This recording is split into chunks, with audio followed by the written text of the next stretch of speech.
Run the code online or download from codegive.com, link in the description below. In this tutorial, we'll explore how to use Confluent Kafka with Python using Docker. Confluent Kafka is a distribution of Apache Kafka that comes with additional tools and features for managing and working with Kafka clusters. We'll cover the following steps. Before getting started, make sure you have Docker installed on your system.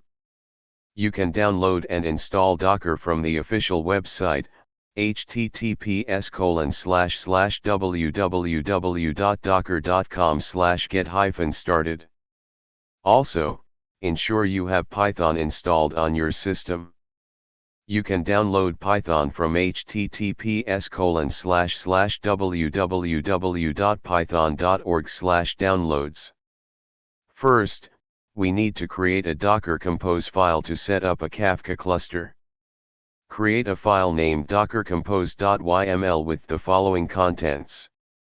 This docker-compose.yml file defines two services, Zookeeper and Kafka. Zookeeper is required for Kafka to manage coordination among the broker nodes. Now, let's start the Kafka cluster using docker-compose. This command will pull the necessary Docker images and start the Kafka cluster in detached mode. Next, let's create Python scripts to produce and consume messages using the confluent-kafka-python library. First, install the library using pip. Now, let's create a Python script named kafka_producer.py for producing messages. And create another Python script named kafka_consumer.py for consuming messages.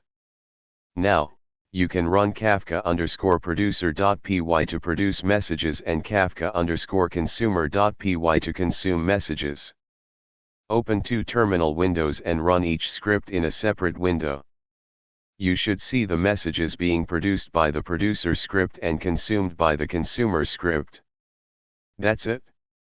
You've successfully set up a Kafka cluster using Docker and produced/consumed messages using Python with the confluent-kafka-python library. This setup can be further extended for more advanced Kafka operations and applications. ChatGPT.